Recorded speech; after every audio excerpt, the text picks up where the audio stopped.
The dynamics between parents and their adult children often depend on numerous factors and are shaped early in life. Perhaps the most decisive factor is the parenting style itself, which can be built on understanding, trust, cooperation, and support, or, conversely, on strict control and harsh discipline. The McCullough family seemed, at first glance, to be a typical middle-class household, educated, financially stable, and rooted in conservative values. The strict parents raised 5 children, instilling what they believed to be proper morals and life goals. However, it appears that their children had a different perspective. As the children grew up, they moved away, maintaining only occasional contact with their aging parents via text messages. They remained unaware that both parents had passed away, and shockingly, this had been the case for 4 years. The truth only came to light when the couple's family doctor raised concerns. The detached family. The McCulloughs lived in a spacious 3-story house located in a quiet, upper-middle-class neighborhood in the small town of Great Baddow, Essex, England. The head of the family, John McCullough, was a respected professor at a prestigious university and had authored several academic papers on autism spectrum disorders. His wife, Lois, devoted her time to creating a well-ordered home and raising their children. In October 1988, the McCulloughs had their youngest child, a daughter named Virginia. At that time, both parents were already in their 40s, and they were raising 2 daughters and 2 sons. Virginia's arrival was unexpected, but given the McCulloughs' devout religious beliefs, they saw it as a blessing. The McCullough children were brought up with strict rules and discipline. The household operated on a rigid schedule, with each child assigned specific duties. Disobedience was often met with physical punishment. On one occasion, Lois disciplined her younger son with a belt so harshly that his bruises were noticed at school, prompting child welfare services to visit the McCullough home. Despite living together for many years, Lois and John reportedly never displayed much affection for each other. They slept in separate bedrooms, spoke to one another in a reserved manner, and refrained from showing any signs of tenderness. Displays of affection, such as hugs or kisses, were entirely absent from their household. This strict and emotionally distant dynamic extended to their children. The McCulloughs rarely expressed warmth or praised their kids, believing this might spoil them. Instead, punishments for minor infractions were common. The children were expected to excel academically and contribute to the household, but they were not allowed to visit friends or invite anyone into their home. Discipline was enforced with an iron hand, and breaking the rules was simply not an option.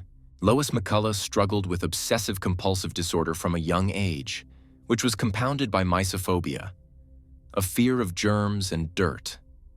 This manifested in her obsessive cleaning habits and constant disinfecting of the house. Keeping pets was strictly forbidden, and each of her children was expected to maintain their rooms to her exacting standards.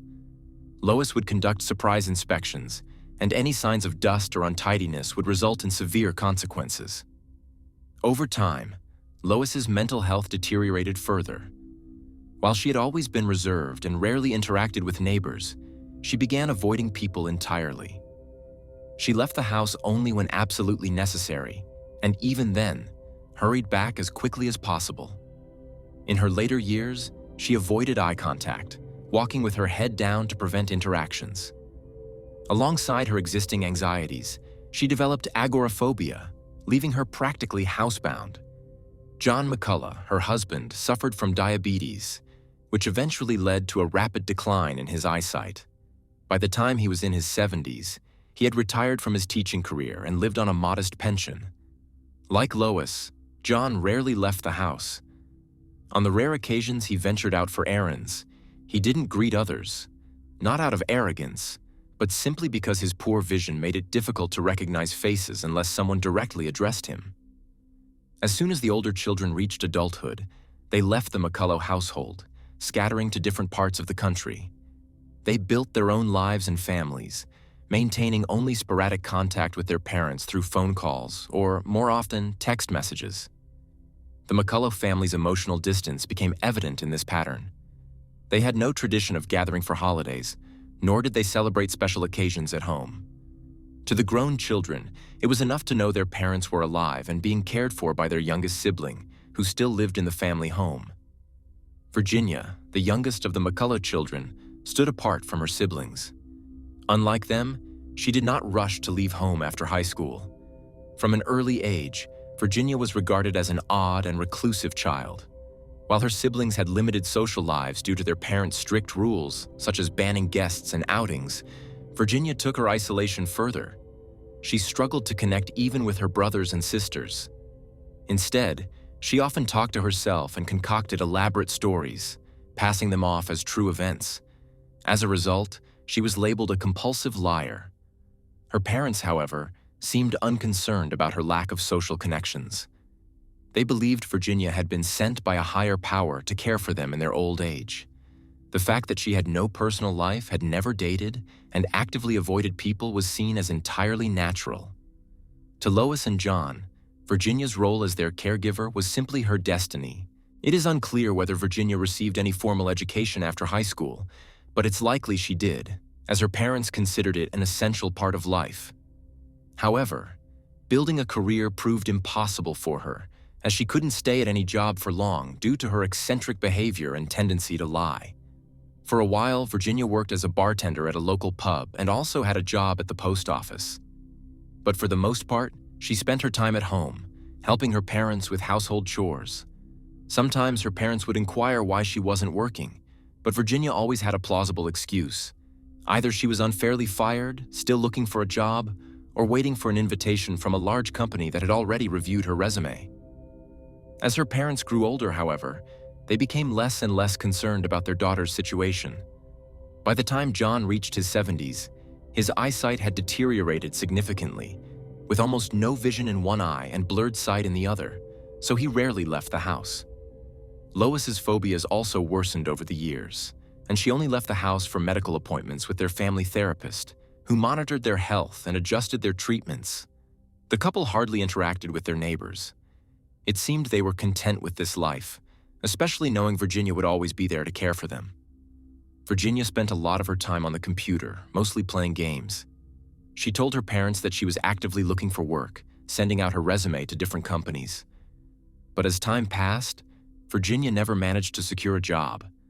She came up with a simple yet effective scheme to continue living off her parents without facing their disapproval, by making them pity her instead. Virginia knew how seriously her parents took their health. They regularly went for medical checkups and took their prescribed medications without fail. So Virginia started complaining about her own health, inventing serious conditions that she didn't actually have. To make her complaints more believable, she visited doctors, describing symptoms she found online. She was sent for various tests and blood work, but of course, none of her diagnoses were ever confirmed. She told her parents she had been diagnosed with diabetes, which she claimed she inherited from her father, as well as heart problems. Then she mentioned a tumor and the need for urgent surgery. Concerned for her health, John and Lois gave her money for treatment. In 2017, Virginia suddenly announced that she was pregnant, but never revealed the name of the father. John and Lois, though shocked by the news, were ready to accept an illegitimate grandchild.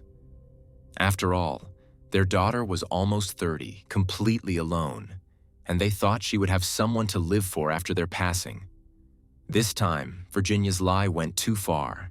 She even bought a fake belly online to pretend she was pregnant. But after a few months, she claimed she wasn't feeling well and needed to go to the hospital. When she returned, she said she had lost the unborn child. Her parents mourned the loss, never suspecting that their daughter had simply deceived them. At one point, Virginia suggested to her parents that they let her take full control over their finances and accounts. The elderly couple agreed, as they had little understanding of modern technology and rarely left the house. This gave Virginia complete access to the family accounts, their bank cards, and she could do whatever she wanted with them. By that time, Virginia had developed a habit of impulsive shopping, and now she had the means to indulge it. Every day, she would order all sorts of unnecessary items from online stores. In fact, most of the things she bought were never even unboxed. She would simply stash the packages in a closet, under her bed, or in the storage room. However, there was one purchase, a kitchen appliance which Virginia gave to her mother, that was actually well received. Her mother accepted the gift with genuine appreciation and even praised Virginia, which was rare for her. In early 2018, Virginia suddenly believed she was a talented artist and transformed her room into what resembled an art studio, with paints, easels, and various supplies. She told her parents that her artwork had been highly praised by experts and that soon her paintings would be displayed at a contemporary art gallery. She even claimed that she would become famous and earn a lot of money. Around the mid-2000s teens, Virginia began visiting online casino sites regularly, placing bets and constantly losing money. Over time, her gambling addiction deepened, and after gaining access to her parents' savings, she started increasing her bets until she had gambled away all their money. Naturally, John and Lois had no idea that they were essentially bankrupt. They couldn't check their account status since they didn't have access to the online banking portal, and by that point, Virginia had started taking out loans in their names, continuing her spending spree on useless items and gambling away their savings. But things couldn't go on like this forever. No one was paying off the loans. The debt kept growing, interest piled up, and Virginia just kept taking out new loans. One day, the bank called their home phone, and John answered. The bank informed him of the substantial debts and outstanding loans. John felt faint upon hearing the news and nearly suffered a heart attack. He immediately told his wife, and together they went to confront Virginia, demanding an explanation. Virginia, however, was quick to play the part of the surprised daughter. She assured them that she would look into it right away. Then she sat down at her computer, clicked away for a few minutes, and claimed that her account had been hacked by criminals who had stolen all their money and taken out loans. Virginia reassured her parents that she would sort everything out and they would get their stolen money back. Over the next few months, she put on a show of activity, telling her parents that she had filed a police report and that the criminals were being pursued and would be forced to return everything. Eventually, she told them that everything had been resolved, the money had been returned to their account, and there were no more loans. For a while, John and Lois calmed down, but about 6 months later, they were once again contacted about the growing debts.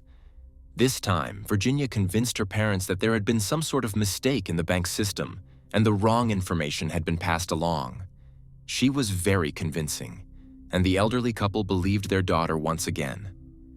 However, Virginia knew that this couldn't continue forever. She had been taking out loans and knew that the bank wouldn't just let them slide. Her parents would keep receiving calls, and soon they would have more questions. Eventually, they would stop believing her lies, or even worse, after another round of deceit, they might contact the authorities to figure out who was mismanaging their finances. The horrific plan. Virginia thought long and hard about how to keep living in her parents' house, spending their money and taking out loans in their name without anyone being able to hold her accountable. Shockingly, her older siblings remained unaware of what was really going on. They didn't call their parents often and even less frequently visited them. Meanwhile, John and Lois never complained or shared their concerns with their children. By March 2019, the situation had escalated to a breaking point.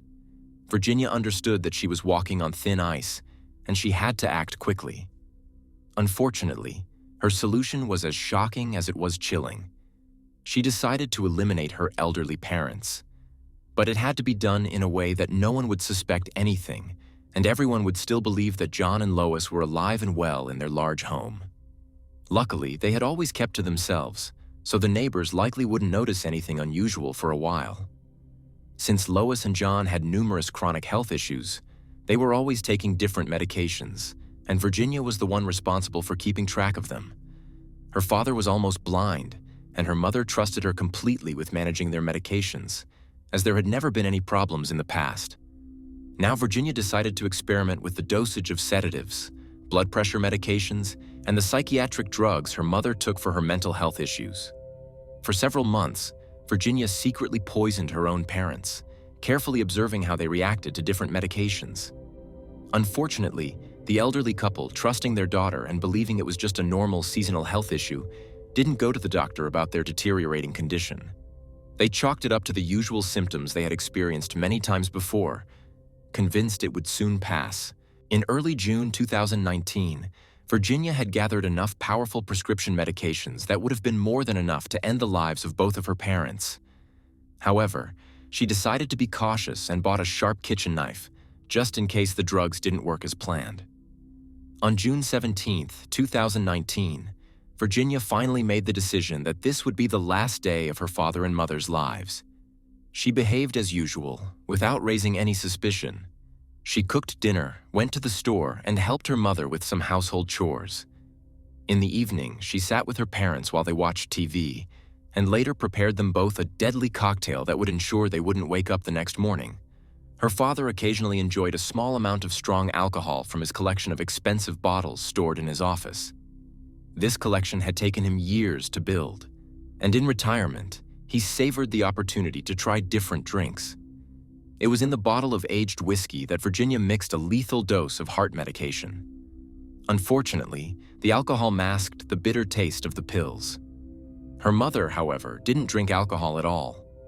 For Lois, Virginia made a herbal tea and insisted that the strange, bitter taste came from medicinal herbs, which supposedly had no side effects. But Lois refused to drink the rest of the tea. John finished his drink, and Virginia helped him to his bedroom, wishing him good night. She left her mother's tea on the bedside table, still hoping that Lois would drink it. Before going to her own room, Virginia took one last glance at her mother through the partially open door, then went to bed. That night, Virginia slept soundly, without any guilt or second thoughts. The next morning, she didn't rush to get out of bed, staying under the covers until almost 11 o'clock, an indulgence in their house. She decided that if no one had come by to check on her by that time and scold her for being lazy, there would be no one to do so. First, she went into her father's room. He was lying in bed, seemingly peacefully asleep. Virginia touched his hand, but it was cold and stiff, meaning he had passed away shortly after going to sleep. His heart simply couldn't handle the combination of medications mixed with alcohol, and it had stopped. Next, Virginia went to her mother's bedroom, but she found that Lois hadn't finished her drink. The woman was still alive, but couldn't get out of bed due to the large dose of sedatives she had consumed. She was disoriented and confused, unsure of what was happening around her. Lois asked her daughter what time it was, and Virginia told her it was still too early and that she could go back to sleep. After turning on her mother's favorite radio station, Virginia left the room and went to the utility closet. There, she retrieved a sharp knife and a hammer that she had purchased in advance. It was clear that she didn't have a detailed plan, but she knew these tools would help her finish what she had started. When Virginia returned to her mother's room, Lois was smiling, listening to her favorite song, and seemed completely unaware of her daughter's approach. Virginia hesitated for a moment, but then raised the hammer and brought it down hard on Lois's head. Blood began to flow from the wound, but Lois calmly turned her gaze to her daughter and asked what she was doing. Without responding, Virginia grabbed the knife and began to frantically stab her mother in the neck and chest. Within a few minutes, the brutal assault was over. Virginia dropped the bloodstained knife onto the floor, knelt down, and took her mother's still warm hand in hers. She sat silently for about half an hour before calmly going to the shower to wash off the blood and change into clean clothes. The following day, Virginia stayed in the house with her parents' bodies, trying to figure out how to dispose of them. She considered various options but realized that it would be impossible to secretly remove the bodies and bury them.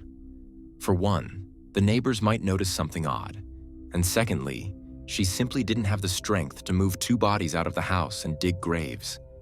In the end, Virginia came up with a grim solution. She decided to wall her parents up inside their own home. However, carrying out this plan would require significant effort.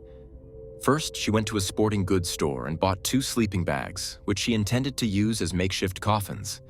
Then, she headed to a hardware store where she bought dozens of rolls of plastic sheeting, a mix for making cement, expanding foam, and cinder blocks, which were delivered directly to her home.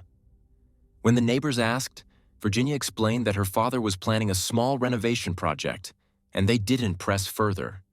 Struggling with the weight of the bodies, Virginia packed her parents into the sleeping bags and then wrapped them in layer after layer of plastic sheeting and tape, trying to make them as airtight as possible.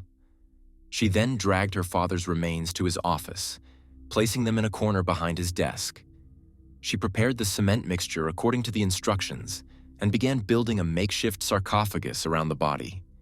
She poured the cement generously over the remains, filling in any gaps with expanding foam. Virginia decided to leave her mother's body in the room where the violent incident had occurred. She shoved the sleeping bag into the closet along with the blood-stained blanket and other bedding, then covered everything in expanding foam. After that, she wrapped the closet in 20 rolls of plastic sheeting. To finish, she built a wall from the remaining cinder blocks, sealing off the corner where the closet with her mother's remains stood. On the same day, Virginia ordered 2 new credit cards from the bank in the names of her now-deceased parents and began to relieve stress by making online purchases. She also sent several messages to her siblings, pretending to be her mother, telling them that she and her father had decided to get away for a while and were going to the seaside to relax and improve their health. Her older siblings, who rarely visited, didn't question her and simply wished their parents a nice time away. The pandemic as a cover. For the next 6 months, Virginia went about her usual routine, acting as if nothing had happened. She went grocery shopping, interacted with the neighbors, collected her parents' pensions, and occasionally sent messages to relatives on behalf of her mother, trying to lull them into a false sense of security. She even made appointments for her parents with their family doctor, but canceled them with various excuses. If anyone asked about her parents, John and Lois, and why they hadn't been seen in a while, she explained that they were staying with one of their many children. In the spring of 2020, the COVID-19 pandemic swept across the world, and a global lockdown was declared. Everyone was stuck at home, which, for Virginia, seemed like a stroke of luck.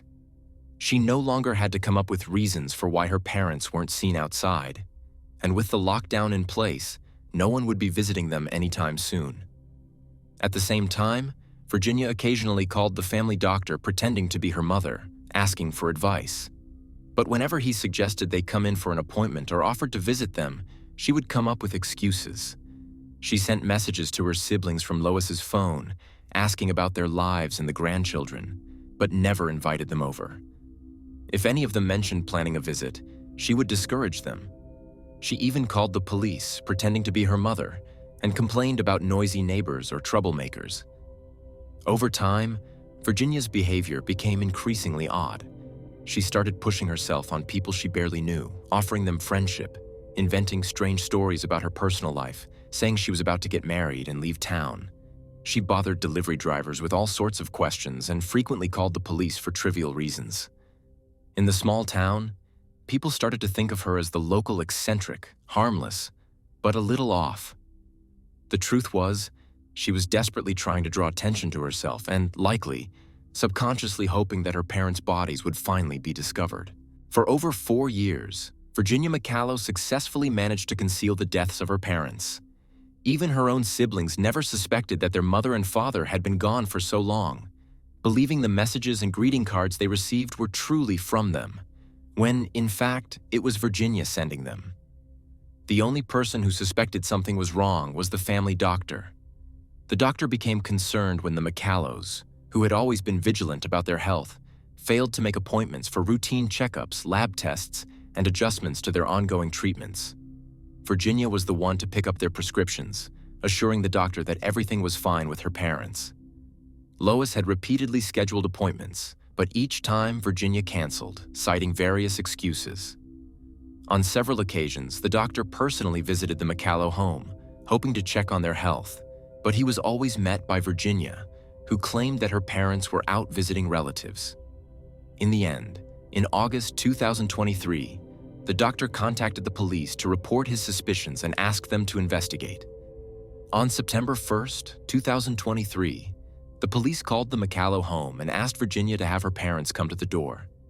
She became visibly anxious and tried to convince them that her parents had gone on vacation and decided not to bring their phones so no one would disturb them. She insisted that her mom and dad would return in a couple of weeks, but when a month passed without any word, the authorities began an investigation and obtained a search warrant. When the police finally forced their way into the house, and Virginia was formally charged in connection with the deaths of her parents, she calmly told them she had something to show them. She led the officers to her father's office and pointed to a makeshift tomb by the wall, then moved to her mother's room, silently nodding toward the sealed closet. The bodies of the McCallows were recovered that same day. Due to the advanced decomposition, it was difficult to determine the exact cause of death. However, the daughter, now charged with the crime, fully confessed and voluntarily described in detail how she had ended her parents' lives.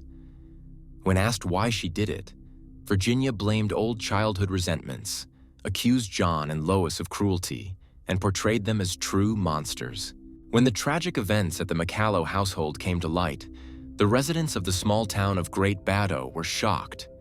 But perhaps no one was more horrified than the older children of the deceased couple, who had always believed that their parents were alive and well, being cared for by their younger sister. In fact, it was precisely because of the distant relationship between family members that Virginia had been able to conceal her crime for so many years. On October 11, 2024, Virginia was found guilty of the deliberate double crime.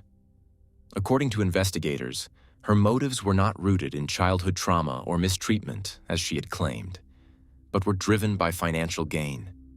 Virginia had been living off her parents' pension for years, all the while accumulating large debts in their names. She was sentenced to life in prison with the possibility of parole after 35 years.